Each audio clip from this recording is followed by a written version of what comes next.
I'm Simon Mitchell, founder of Photo Enterprise, and I'm here with Steve Howdle, who's a photographer and lighting guru.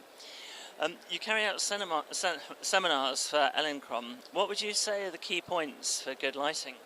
The key points for good lighting? I always, I'm very intent on metering.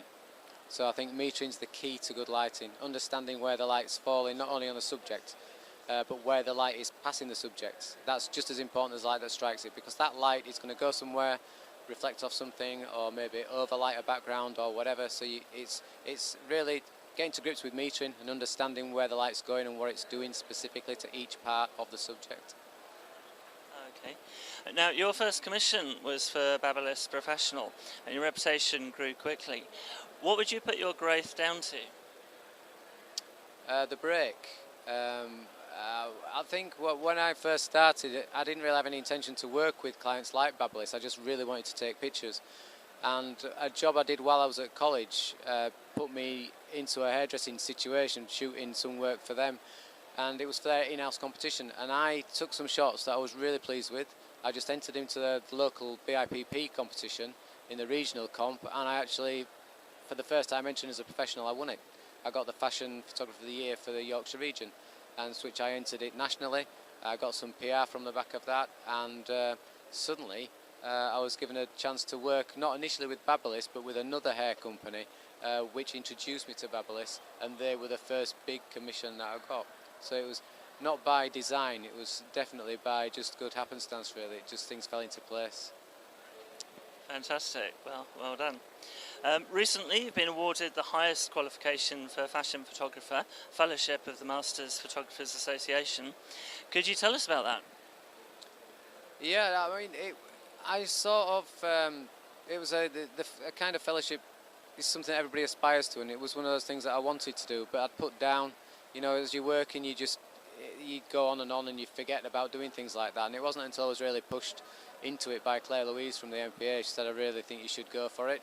So I thought about it, and then said, well, you know, why not? I might as well put it forward. So after a few months working on finalising it all and putting it together, I put it in, and like everybody else, eagerly awaited and got the grilling and the interview, and luckily I got through.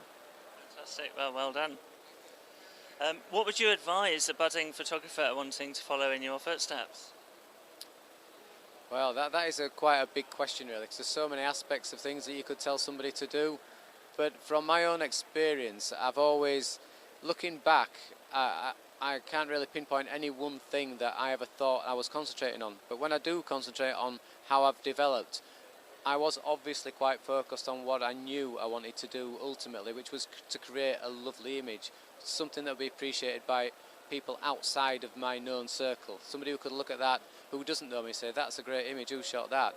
And I think that focus on attention to my details of the small areas of my work, like lighting, I didn't simply put a big light up and say, that's a cracking shot. I wanted to improve on that. And I think it was that determination to always make every image the best image again and keep doing it. And that's not hard. You've got to be hard on yourself. You know, it's not easy to keep that up. And I think so, determination. And once I got into the hairdressing game, again, it was that determination. I used to literally say to myself out loud, I want to work with X client.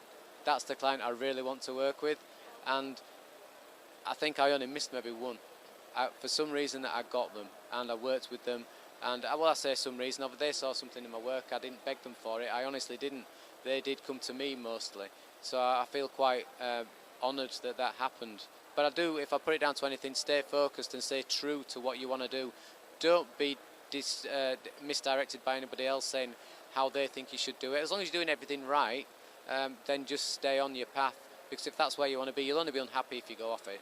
So just stay on it. I've had bad times. I've had times where I've been thinking, really, should you have made that decision? You cut your nose to spite your face. But then why compromise on something that you're passionate about? Just go for it and stick to it. People will actually respect you for that. Fantastic. Okay. Now, you started as a fashion photographer in 2002. How did you do that? That again was that initial BIPP competition. I put it into the fashion category because it clearly wasn't a portrait, and it was done in a more quirky kind of way.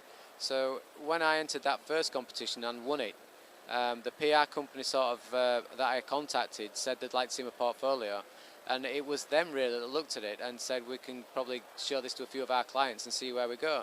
And of course the clients that did look at it, took about maybe a year for one of them to book me. But when they did, I'd already done another hair shoot. I'd only done 3 hair shoots before I got a major commission.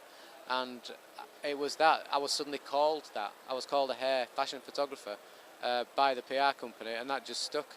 And then it went on, because I won the competition again nationally the following year, that again elevated me. I won the BIPP National Fashion Photographer of the Year in 2002, and that just sort of sealed the fate as a fashion photographer.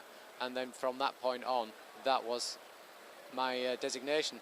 And a year after that, I was actually called some kind of lighting genius, and I had no idea why. But they seemed to see it, and I was just doing what I thought I did naturally, you know, so that's where it went. Fantastic, okay. And with your reputation, you gained a commission from Lord Halifax to shoot rare artworks for Christie's of London. Can you tell us about that? Yeah, that was another business connection. A friend of a friend who approached me about lighting. It was really, we needed this project to do, and it was rare artworks that mostly had not been seen by the public, and they needed to be catalogued. Christie's were going to publish the thing. There was a forward by Lord Halifax himself, and it was a very limited edition, but going to the royal family and the jockey club.